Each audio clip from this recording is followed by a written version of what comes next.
The cold CEO pulled the shy girl underwater. But what she did next left him speechless. He thought she was just another forgettable face in the office. She thought he'd never even learn her name.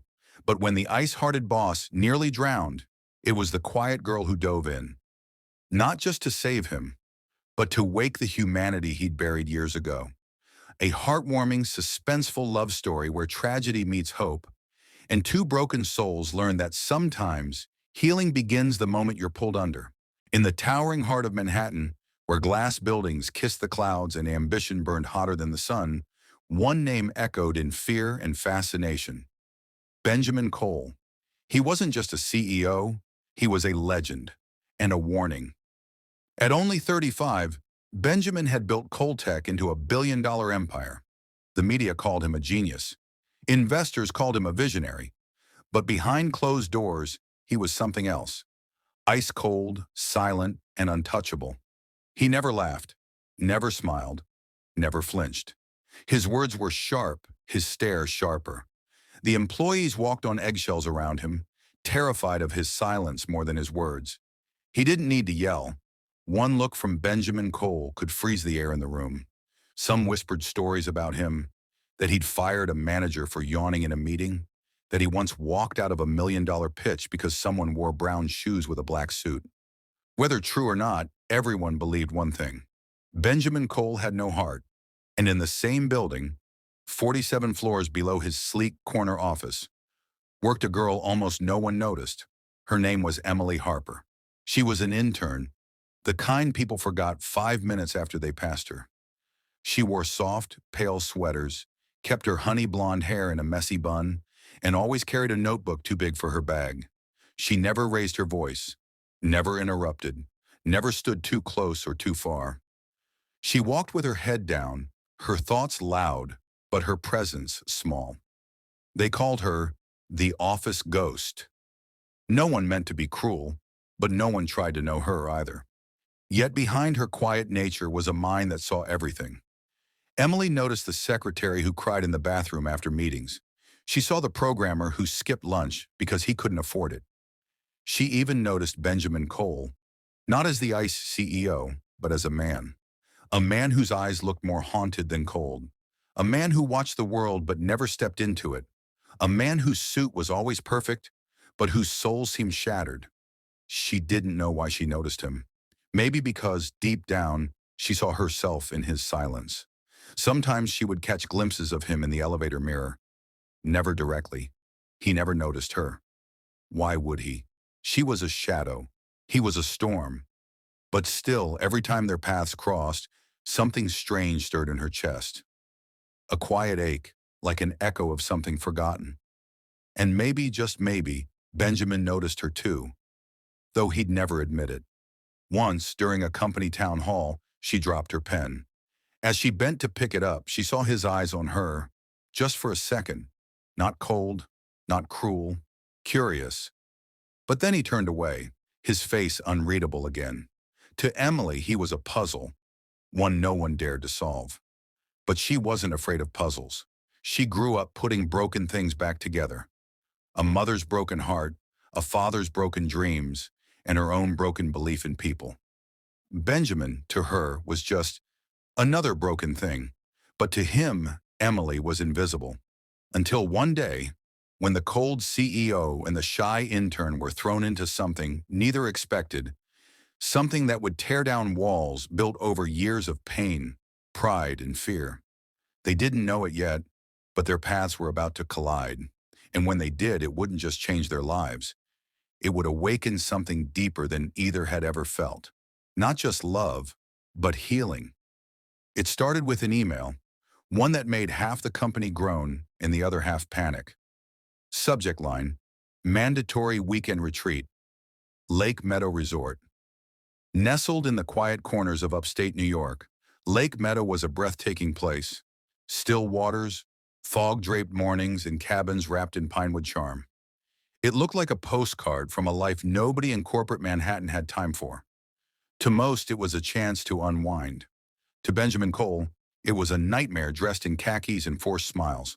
The board insisted he go. "It's important to show your team the human sides," they said. People want a leader, not a legend. Benjamin didn't argue, but his expression said everything. Cold, flat, icy. So he went. But he didn't plan to connect. He planned to endure. On the Friday they arrived, the staff bustled around him, trying too hard to make small talk, hoping for favor or maybe just not to offend. But Benjamin stayed detached, hands in pockets, eyes on the lake, heart behind iron walls. Meanwhile, Emily Harper stepped off the bus quietly, as always, clutching her worn sketchbook like armor. She didn't want to be there either. The idea of games, group hikes, and fun bonding activities made her stomach twist. But this wasn't optional, and more importantly, she couldn't afford to quit. So she found her peace under a willow tree by the lake's edge, where the world went quiet and her pencil brought life to stillness. She sketched the reflection of pine trees in the water, a cabin in the distance, the outline of a canoe, and once, without even realizing, him, Benjamin, alone on the dock, arms crossed, gazing at the water like it owed him answers. Something about him in that moment, isolated and unreachable, drew her hand across the page. She didn't know he'd been watching her too. From the upper cabin, through the slatted blinds, Benjamin noticed the girl sitting alone, not laughing with the others, not networking, just existing quietly. He wasn't sure why he noticed. Maybe because everyone else wanted something from him. Attention, power, approval. But she didn't. She just was. On the second day, the group gathered for team activities. There were campfire stories, trust falls, and name tags with fake enthusiasm scribbled in bold Sharpie. Benjamin, of course, participated in none of it. He spent most of the day walking along the lakeside in silence, his thoughts as heavy as the mist that hung over the morning. But then, at exactly 4:17 p.m., something happened that made the entire team freeze. Benjamin Cole, the ICE CEO, the man who spoke to no one unless it involved business, walked away from the campfire, past the dining hall, across the deck, and stopped. Right in front of Emily Harper. She looked up from her sketchbook, startled. Her heart jumped. Was she in trouble? Had she drawn something wrong? He looked down at her, unreadable, silent, and then to everyone's absolute disbelief, he said, "Would you like to go kayaking?" Silence. The kind that makes birds stop singing and people forget how to breathe. Emily blinked. "I'm sorry, me?" Benjamin gave a slow nod, almost amused by her confusion. "Yes, you." From the distance, co-workers exchanged wide-eyed stares. Some nearly dropped their cups. Some whispered theories. Others just stared in stunned silence. Why her? She wasn't a senior team member. She didn't even speak in meetings. She wasn't anyone. But Benjamin didn't wait for gossip. He simply held out a life jacket and said, "There's a double kayak available. I thought you might enjoy some quiet." It wasn't a question, but it wasn't an order either. Emily's breath caught. Something in her chest fluttered. Part fear, part curiosity. She didn't understand why he was asking, but something in his voice, in the way he said quiet, like it was a language only the two of them spoke, made her nod. "Yes," she said softly. And just like that, the coldest man in the company and the quietest girl on the team walked together down to the dock, side by side, with the sun setting behind them, painting the sky in golden fire. No one understood what was happening, but something had shifted, something real, something about to change both of their lives forever. The lake shimmered beneath a silver sun, its surface so calm it almost looked painted. Birds glided lazily overhead, the wind barely strong enough to ripple the water. It should have been peaceful. But inside the small yellow kayak, tension filled the space like fog. Benjamin sat at the back, tall and rigid, his every movement controlled. Emily sat at the front, her fingers curled tightly around the paddle, unsure whether she was more nervous about tipping over or being so close to him. They hadn't spoken much since pushing off the dock, just the occasional instruction, left or watch the rocks. But the silence between them was louder than words. Emily tried to focus on the water, the trees reflecting like ghosts in the lake's glass. Her sketchbook had captured this moment once, but this was real. Too real. Her heart beat a little faster every time she felt his gaze from behind her. She didn't know what this was. A trick? A test? A punishment for being quiet too long? But then he spoke. His voice, soft but clear, drifted across the space between them like a stone skipping water. "Why do you always hide?" Emily stiffened. Her hands froze. She hadn't expected a question, let alone that one. She turned slightly, her eyes meeting his. There wasn't judgment in his face, just something softer, something broken. She swallowed hard, and then, softly, almost like a secret being stolen by the wind, she whispered back, "Why do you always push people away?" A pause, a silence too heavy to breathe in. Benjamin blinked, and for a moment, his eyes flickered. Not with anger, but with something deeper, something scared. He opened his mouth to speak, but before a single word escaped, a sudden gust of wind swept across the lake. A sharp wave smacked the kayak from the side. Benjamin instinctively jerked his paddle to rebalance it, but it was the wrong move. The kayak tilted, then flipped. In a blink, everything was upside down. Emily hit the water first. It was freezing, like knives cutting across her skin. Her breath vanished. Panic shot through her chest like a bullet. She wasn't a good swimmer. She kicked, thrashed, but the water swallowed her fast. Her lungs screamed for air as icy waves crashed over her. She reached up, only to feel nothing. Above, Benjamin had surfaced, but he wasn't moving. He was frozen, not by the cold, but by a memory, a storm in his head, a little boy, a deeper lake, a scream, a hand slipping beneath the surface, a funeral, a father who never forgave him. Benjamin's eyes were wide with terror, his limbs locked in place. He couldn't move. He couldn't even call her name. He was back there, 10 years old again, helpless, broken. But below the water, Emily was drowning. And then, something happened, a spark inside her. Maybe it was instinct, maybe it was anger, or maybe it was the stubborn, aching belief that even people who break can still be saved. With her last breath bubbling from her lips, Emily reached out. Her fingers grazed something. His coat. She pulled, kicked. Her muscles burned, but she didn't stop. She didn't let go. Not this time. Somehow, maybe by miracle, maybe by sheer will, she dragged them both back up, gasping, shivering, crying without sound. They coughed, spat lake water, trembled as the cold dug into their bones. But they were alive. Benjamin collapsed onto the shallow shore first, his chest heaving. Emily fell beside him, exhausted. Minutes passed. Neither spoke. Then finally he turned his head to her, eyes still wide, full of disbelief. "You saved me." Emily nodded weakly, teeth chattering. "You would have done the same." Benjamin stared at her for a long time, and in that moment, as water dripped from his lashes and the wind howled softly around them, something cracked open inside him. The man who had built walls his entire life, the man no one dared to reach, had just been pulled from the darkness by a girl no one ever saw, and he could no longer pretend she was invisible. Not now. Not ever again. The lake was cold, but her fear was colder. Emily's arms ached. Her lungs screamed. Her vision blurred with every kick she made through the frigid water. But she didn't stop. She couldn't. Because Benjamin, the man everyone feared, the man who seemed untouchable, unbreakable, was slipping under, helpless. He wasn't fighting the water. He wasn't even breathing. And for reasons she couldn't explain, reasons that ran deeper than logic, she wouldn't let him drown.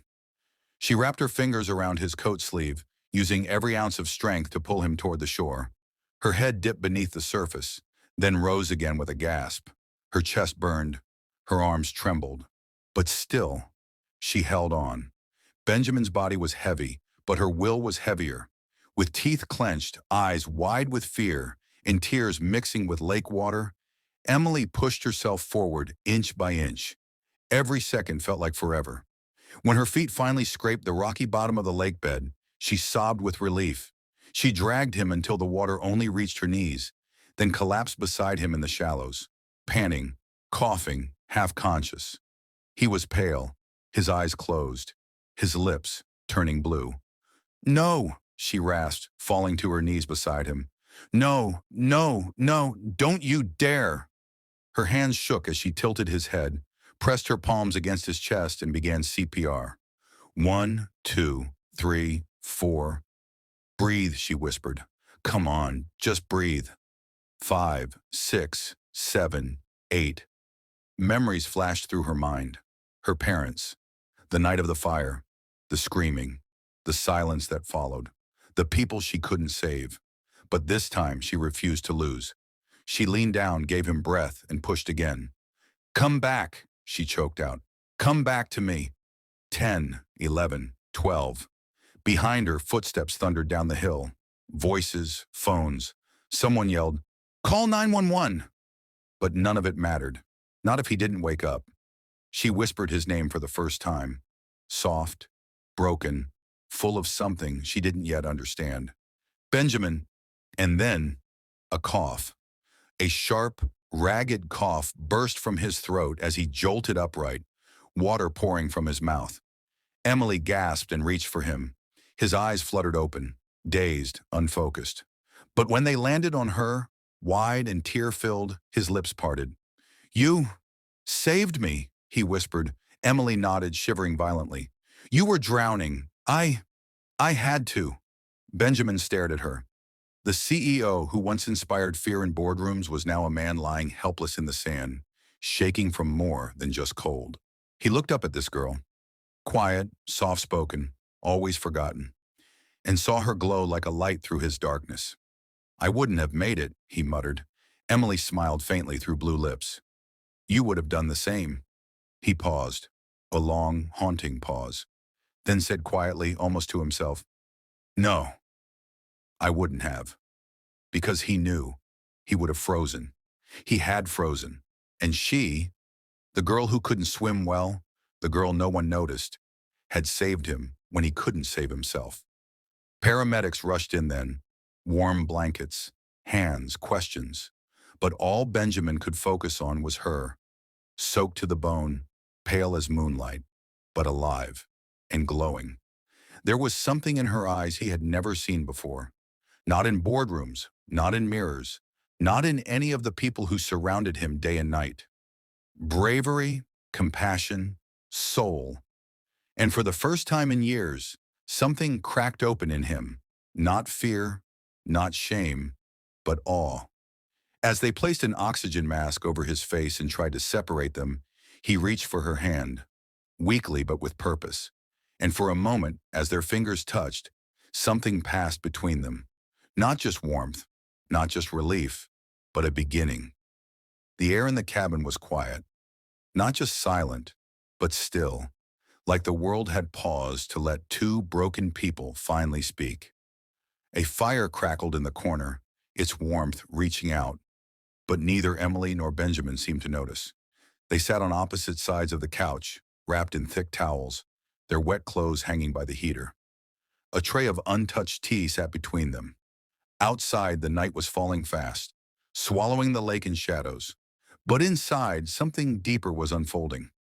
Benjamin sat hunched forward, elbows on his knees, staring at the floor like it held the answers to questions he'd buried for years. Emily, sitting cross-legged with her hands in her lap, kept glancing at him. Her wet lashes clung together. Her cheeks were still pale, but her eyes, they were alive, burning gently with a quiet courage. Finally, he spoke. His voice was low, not cold, not commanding, just human. "Why did you help me?" It wasn't accusatory. He wasn't doubting her. He genuinely wanted to know. Emily hesitated, her fingers tightening slightly. She looked down at her lap, then slowly lifted her eyes to meet his. Her voice trembled, but she didn't look away. "Because I know what it's like to lose someone when no one else tried to help." Benjamin's expression didn't change, but something behind his eyes shifted. Emily continued, "I was 10 when it happened. We lived in a small town in Georgia. My parents, they were kind, good people. And our neighbors, the Thompsons, They were the only black family on the block. She paused, biting her lip. One night, a group of men came with torches and slurs. They wanted to scare them out of town. But my dad, he stood on our porch with a baseball bat and said they'd have to get through him first. Her voice cracked. They set fire to our home. My parents got me out first, but they didn't come back out. Benjamin's throat tightened. He didn't blink. I stopped talking much after that, Emily said, her tone soft. People stared at me differently. Some blamed us. Others called my parents stupid. Brave, but stupid. I think I just got tired of people's cruelty. So I stayed quiet. Benjamin lowered his gaze. I don't believe in hate, Emily whispered, but I do believe people can change. Even the ones who think they can't. Silence. Heavy. Sacred. Benjamin didn't speak for a long time. He stared into the fire, his hands clenched. Then, without looking at her, he said, My mother died in water, too. Emily blinked. His voice was raw, like glass cutting through a thick wall of memory. She drowned saving a little boy. He was 5. He slipped into a lake during a church picnic. She dove in after him. He exhaled slowly, painfully. She saved him, but the current took her. Emily's lips parted, heart aching for the boy in front of her, who had grown up into this hard, silent man. My father never forgave that boy, not because he blamed him, but because he was different. Benjamin looked at her now, eyes rimmed in red. He was black. The words landed like a weight between them. My father became colder, hateful, and I became him. Not because I wanted to, but because it was easier than feeling everything. He rubbed his face as if trying to scrub away the guilt. I spent years building a life so I wouldn't have to feel. I fired people before they got close. I froze people out before they could hurt me. I didn't even go near water again. He looked at her, really looked at her. But today, you jumped into it for me. A long pause. You who could have drowned. Emily's eyes shimmered. I'd do it again. Benjamin shook his head slowly, in disbelief. Why? And her answer came like light breaking through storm clouds. Because I saw you, long before the lake, long before today. I saw how lonely you are, and I knew there's still good in you, even if you forgot how to show it. He inhaled sharply as if her words physically hit him.